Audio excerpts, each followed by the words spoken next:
వాక్యాన్ని మనము ధ్యానించుకుందాము. పరిశుద్ధమైన బైబిల్ గ్రంథములో నుండి దిన వాక్యాన్ని ధ్యానించుకుందాము. ప్రియులారా, యోబు గ్రంథములో 36వ అధ్యాయం 5వ వచనాన్ని మనం చదువుకుందామండి. ఆలోచించుము, దేవుడు బలవంతుడు గాని ఆయన ఎవరిని తిరస్కారము చేయుడు, ఆయన వివేచన శక్తికే బహుబలమైనది అన్నాడు.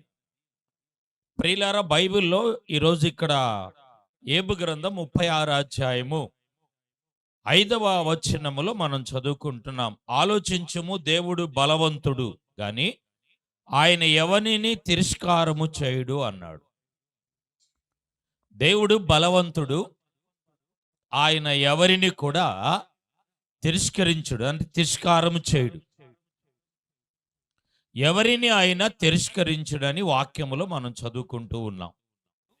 ఆ వచనములో ఒక మాట రాస్తున్నాం, బైబిల్లో చూస్తున్నాం కదా, ఆయన వివేచన శక్తి బహుబలమైనది అన్నాడు. స్తోత్ర. దేవుడు వివేచన కలిగిన వాడు అని రాయబడుతుంది. ఈరోజు మనం నేర్చుకుంటున్న వాక్యం ఏంటంటే, అంశం ప్రియులారా, దేవుడు వివేచన కలిగిన వాడు.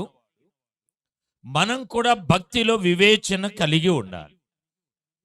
వివేచన దేవుని వాక్యములో చదువుకుంటున్నాము.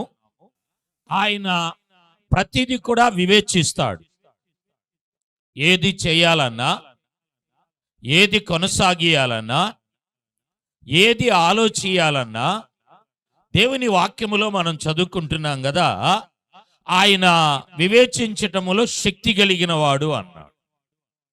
చాలా మందికి వివేచన లేదు. చాలా మందికి ఏమి లేదండి, వివేచన లేదు. బైబిల్లో మనం చూసినప్పుడు ప్రియులారా, చూడండి, దానియేలు గ్రంథం 1వ అధ్యాయం 17వ వచనాన్ని చదువుకుందాం దేవుని వాక్యములో నుండి. ఈ నలుగురు బాలుర సంగతి ఏమనగా, దేవుడు వారికి జ్ఞానమును సకల శాస్త్రములో ప్రవీణతను వివేచనయు అనుగ్రహించను. చాలండి, తర్వాత చదువుకోండి. ఈ నలుగురికి దేవుడు ఏమిచ్చాడంటే ప్రియులారా, జ్ఞానమును సకల శాస్త్ర ప్రవీణతను, అంటే ప్రతిదీ కూడా పట్టుకోగానే అవన్నీ కూడా సొంతంగా తెలుసుకోవటం, నేర్చుకోవటం, ఇతరులకు బోధించటం. ఇవన్నీ ఎలాగా మన జీవితాల్లో మనం పొందుకోగలుగుతామంటే, బైబిల్లో రాయబడుతున్న మాట ప్రియులారా, వివేచన వలన. స్తోత్ర. దేని వలన చెప్పండి? వివేచన వలన. వాక్యంలో చదువుకుంటున్నాం కదా ఈరోజు. ఈ నలుగురు ఎవరంటే షడ్రక్, మేషక్, అబేద్నెగోలు, దానియేలు. షడ్రక్, మేషక్, అబేద్నెగోలు ప్రియులారా ఎవరై ఉన్నారు అంటే దానియేలు. వీరిని బైబిల్లో మనం చూసినప్పుడు దేవుని వాక్యములో ఈ నలుగురికి మంచి వివేచన ఉన్నది అన్నాడు. ప్రజల వివేచన ఉంటే ప్రియులారా, ఆ వ్యక్తికి జ్ఞానం ఉన్నట్లు, తెలివి ఉన్నట్లు, ఆ వ్యక్తికి ప్రియులారా ఇంకా మనం చూస్తూ వెళితే సకల విద్యలలో ప్రావీణ్యత నేర్చుకున్నట్లు. సకల విద్యల్లో ఏం నేర్చుకున్నట్లండి? వీళ్ళు ప్రావీణ్యతను నేర్చుకున్నట్లు. ఈరోజు నేను ఒక 3 విషయాలను మీతో నేను పంచుకుంటాను ప్రియులారా. ఈ వివేచన, వివేకం ఉంది చూసారా, అది అప్పటికప్పుడు వాడేది, అప్పటికప్పుడు కొనసాగేది. తెలివి అన్నది ఒక మనిషిలో తెలివి ఉన్నదని వెంటనే ఏమైందంటే వాళ్ళు చేసే పనిని బట్టి తెలిసిపోయేది. తెలివిగల్ల వ్యక్తి అంటే తెలిసిపోతుంది. తెలివిగల వ్యక్తి ఏమవుతుందండి? తెలిసిపోతుంది.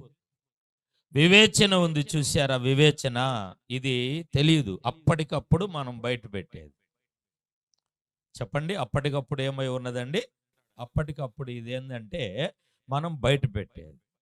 వివేచన సంపాదించుకునేవాడు, వివేచనను లక్ష్యం చేసేవాడు, వివేచన కలిగి ఉన్నవాడు 1 స్థిరపరచబడతాడు, 2 మేలు పొందుకుంటాడు, 3వది శ్రేష్టమైన కార్యాలను పొందుకుంటాడు.